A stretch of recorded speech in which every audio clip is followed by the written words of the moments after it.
God is good all the time God is good.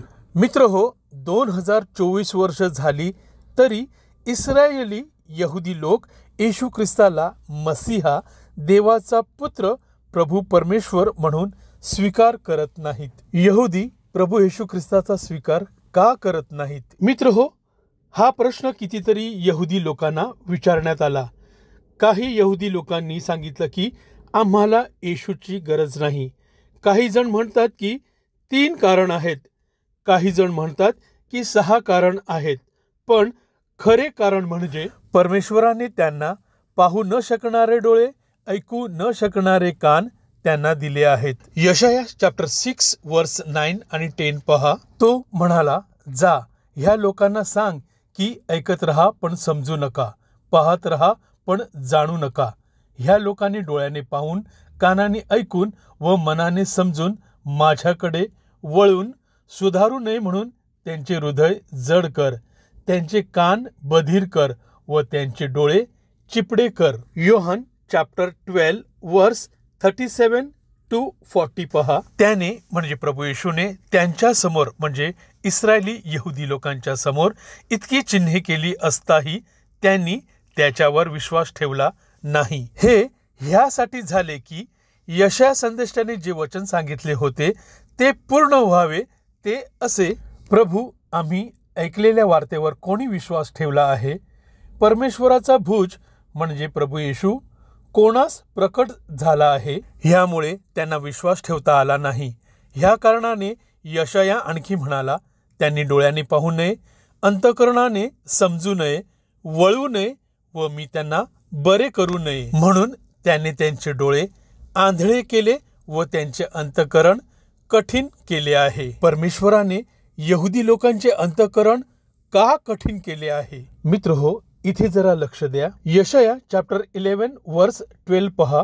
तो म्हणजे प्रभू येशू राष्ट्रांसाठी निशाण उभारील व पृथ्वीच्या 4 दिशांकडून इस्रायलातल्या घालून दिलेल्यांना एकत्र करील व यहुद्यातल्या परागंदा झालेल्यांना गोळा करील. तसेच चॅप्टर 56 वर्स 8 पहा. घालून दिलेल्या इस्रायल लोकांस एकत्र करणाऱ्या प्रभू परमेश्वराचे हे वचन आहे की एकत्र केलेल्या इस्रायल खेरीज इतरांनाही एकत्र करून मी त्यांच्यात मिळवीन. मित्र हो, इथे लिहिलेलं आहे इस्रायला खेरीज इतरांनाही. मग हे इतर लोक कोण आहेत? योहान चॅप्टर 10 वर्स 16 पहा. ह्या मेंढवाड्यातील नाहीत अशी माझी दुसरी मेंढरे आहेत, तीही मला आणली पाहिजेत. ती माझी वाणी ऐकतील, मग एक कळप एक मेंढपाळ असे होईल. ह्या मेंढवाड्यातील नाहीत म्हणजे इस्रायल देशातली नाहीत अशी माझी दुसरी मेंढरे म्हणजे दुसऱ्या देशातील लोक. हेच ते इतर लोक आहेत. म्हणजे इतरांना एकत्र करून मी त्यांच्यात मिळवीन. मित्र हो, इस्रायल देश सोडून बाकी सर्व देशातील लोक हे सर्व परराष्ट्रीय लोक आहेत. आणि परराष्ट्रीय म्हणजे अन्य जातीचे लोक. इफिस्करस पत्र चॅप्टर 2 वर्स 11 पासून पहा. म्हणून आठवण करा की तुम्ही पूर्वी देहाने परराष्ट्रीय आणि ज्यांची सुंता हाताने केलेली म्हणजे देहाची आहे अशा स्वतःला सुंती म्हणवणाऱ्या लोकांकडून म्हणजे इस्रायल लोकांकडून बेसुंती म्हणवले जाणार होता. ते तुम्ही त्यावेळेस ख्रिस्त विरहित इस्रायलाच्या राष्ट्राबाहेरचे वचनांच्या करारांना परके, आशाहीन व देवविरहित असे जगत होता. परंतु जे तुम्ही पूर्वी दूर होता ते तुम्ही आता ख्रिस्त येशूच्या ठाई ख्रिस्ताच्या रक्ताच्या योगे जवळचे झाला आहात. म्हणजे येशू ख्रिस्तावर विश्वास ठेवून पिता, पुत्र आणि पवित्र आत्मा ह्यांचा बाप्तिस्मा घेतल्यामुळे. मित्र हो, आपण देवाच्या मेंढवाड्यातील मेंढरे नाही आहोत, तर आपण देवाची हरवलेली मेंढरे आहोत. कारण आपले सर्व पूर्वज हे मूर्तिपूजक होते. म्हणजे ते अन्य देवांचे भजन पूजन करत होते. त्या सर्वांना खऱ्या देवाची ओळख नव्हती. गलतीकरास चॅप्टर 3 वर्स 8 आणि 9 पहा. देव परराष्ट्रीयांना विश्वासाने नीतिमान ठरवणार. ह्या पूर्वज्ञानामुळे शास्त्रलेखाने अब्राहमाला पूर्वीच ही सुवार्ता सांगितली की तुझ्याकडून सर्व राष्ट्रांना आशीर्वाद मिळेल. म्हणून जे विश्वासाचे आहेत त्यांना विश्वास ठेवणाऱ्या अब्राहमासहित आशीर्वाद मिळतो. तसेच वर्स 26 पासून पहा, कारण तुम्ही सर्व ख्रिस्त येशूवरील विश्वासाच्या द्वारे देवाचे पुत्र आहात, कारण तुमच्यामधील जितक्यांचा ख्रिस्तामध्ये बाप्तिस्मा झाला आहे तितक्यांनी ख्रिस्ताला परिधान केले आहे. यहुदी व हेलेनी म्हणजे परराष्ट्रीय, गुलाम व स्वतंत्र, पुरुष व स्त्री हा भेदच नाही, कारण तुम्ही सर्वजण ख्रिस्त येशूच्या ठायी एकच आहात. आणि तुम्ही जर ख्रिस्ताचे आहात तर अब्राहमाचे संतान आणि अभिवचनानुसार वारस आहात. यशाया चॅप्टर 42 वर्स 1 पासून पहा, हा माझा सेवक म्हणजे प्रभू येशू, ह्याला मी आधार आहे. पहा, हा माझा निवडलेला, ह्याच्याविषयी माझा जीव संतुष्ट आहे. ह्याच्या ठायी मी आपला आत्मा घातला आहे. तो राष्ट्रांना न्याय प्राप्त करून देईल. वर्स 4 पहा, पृथ्वीवर न्याय स्थापीपर्यंत तो मंदावणार नाही, भंगणार नाही. द्वीपे त्याच्या नियमशास्त्राची प्रतीक्षा करतात. आणि वर्स 8 पहा, मी परमेश्वर आहे. परमेश्वर ह्या शब्दाचा अर्थ आहे याह्वे.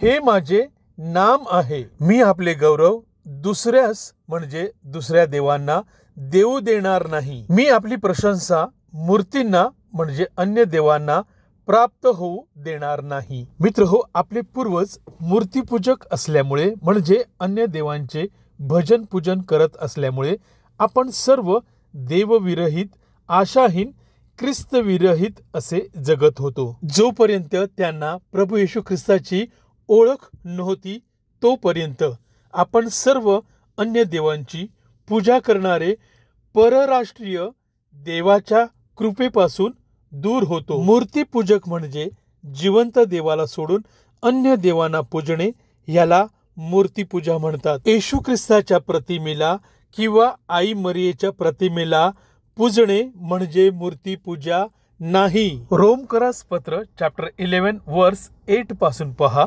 आजच्या दिवसापर्यंत देवाने त्यांना मंदबुद्धी, पाहता येऊ नये असे डोळे व ऐकता येऊ नये असे कान दिले. वर्स 11, तर मी विचारतो त्यांचे म्हणजे यहुदी लोकांचे पतन व्हावे म्हणून ते अडखळले काय? कधीच नाही. तर त्यांच्या ठायी ईर्ष्या निर्माण होण्यासाठी त्यांच्या अपराधाने परराष्ट्रीयांचे म्हणजे अन्य जातींचे तारण म्हणजे पापापासून वाचवले गेले आहेत असे झाले आहे. आता त्यांचा म्हणजे यहुद्यांचा अपराध ही जर जगाची संपत्ती आणि त्यांचा ऱ्हास म्हणजे त्यांचा कमीपणा ही जर परराष्ट्रीयांची म्हणजे अन्य जातींची सधनता आहे, तर त्यांची म्हणजे परराष्ट्रीयांची भरती झाल्यास ती सधनता म्हणजे पूर्णता कितीतरी अधिक होईल. मित्र हो, हे फार महत्वाचे वचन आहे.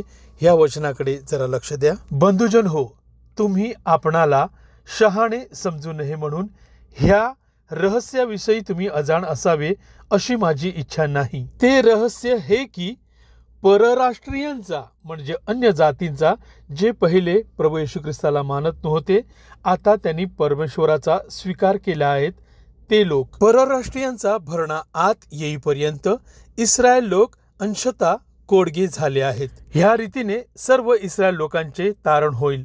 शास्त्रात असे लिहिले आहे, मुक्त करणारा सियोनेतून येईल, तो याकोबापासून अभक्ती दूर करील.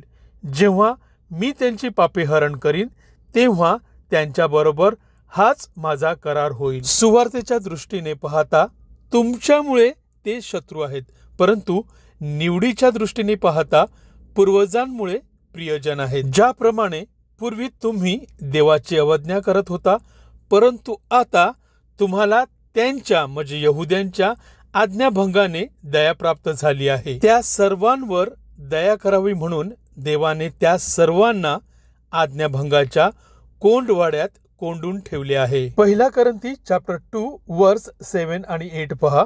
तर देवाचे गूढ ज्ञान आम्ही सांगतो, गुप्त ठेवलेले होते ते देवाने युगांच्या पूर्वी तुमच्या आमच्या गौरवाकरता नेमले होते.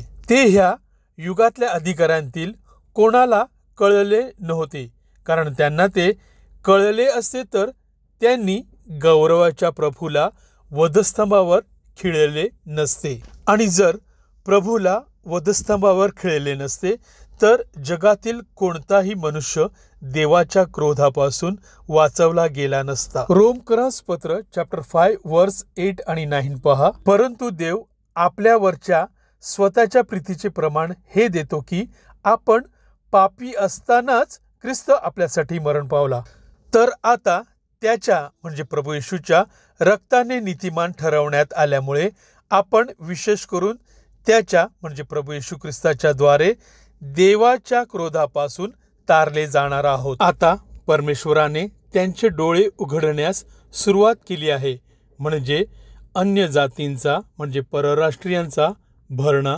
बंद होईल. हेच ते कारण आहे यहुदी लोकांनी प्रभू येशू ख्रिस्ताचा स्वीकार केला नाही.